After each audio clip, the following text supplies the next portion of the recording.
నెల్లూరులో ఎన్నికల ప్రచారంలో సీఎం జగన్ మాట్లాడుతున్నారు. ఇప్పుడు లైవ్ చూద్దాం.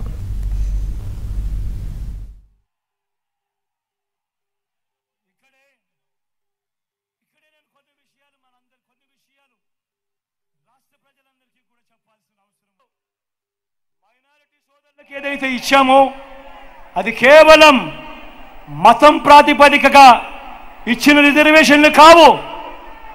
ముస్లింలలో కూడా ఉన్నత వర్గాలకు రిజర్వేషన్లు వర్తించడం లేదు, పఠాన్లకు వర్తించడం లేదు, సయ్యదులకు వర్తించడం లేదు, మొగళ్లకు కూడా వర్తించడం లేదు.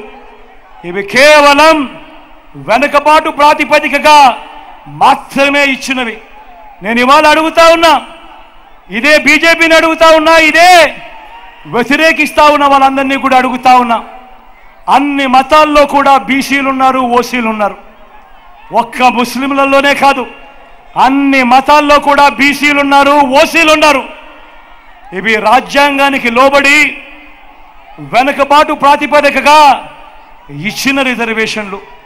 మరి ఇలాంటి రిజర్వేషన్లు, ఇలాంటి వెనుకబాటుకు గురైన వారికి ఇచ్చిన రిజర్వేషన్ల మీద రాజకీయం చేస్తూ వారి జీవితాలతో చెలగాటమాడడం ధర్మమేనా? ఇది కరెక్టేనా అని ప్రతి ఒక్కరూ ఆలోచన చేయాలి.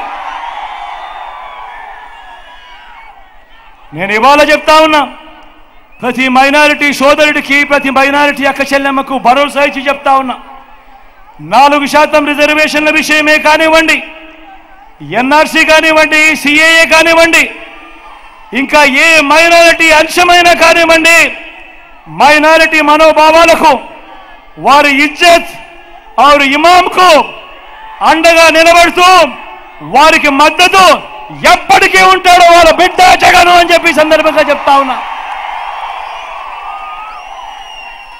మైనారిటీల పట్ల ప్రేమ చూపుతూ ఒక్క డిబిటీ స్కీమునే కాదు, ఇళ్ల నిర్మాణం, షాదీ తోఫా వంటివి మాత్రమే కాదు, ఉర్దూను 2వ అధికార భాషగా ప్రకటించడం మొదలు 4 మైనారిటీలను ఎమ్మెల్సీగా, 4 మైనారిటీలను ఎమ్మెల్యేలుగా గెలిపించుకోవడమే కాకుండా 5 ఏళ్లు నా మైనారిటీ సోదరిని ఒకరిని డిప్యూటీ సీఎం గాను, నా మైనారిటీ సోదరిని శాసనసభ మండలి వైస్ చైర్మన్ గాను, మైనారిటీ సప్లాన్ బిల్లును తేవడం మొదలు ఇలా ప్రతి సందర్భంలోనూ వారికి సముచిత స్థానం ఇచ్చి వారిని పక్కనే పెట్టుకున్న ప్రభుత్వంగా ఈరోజు గర్వంగా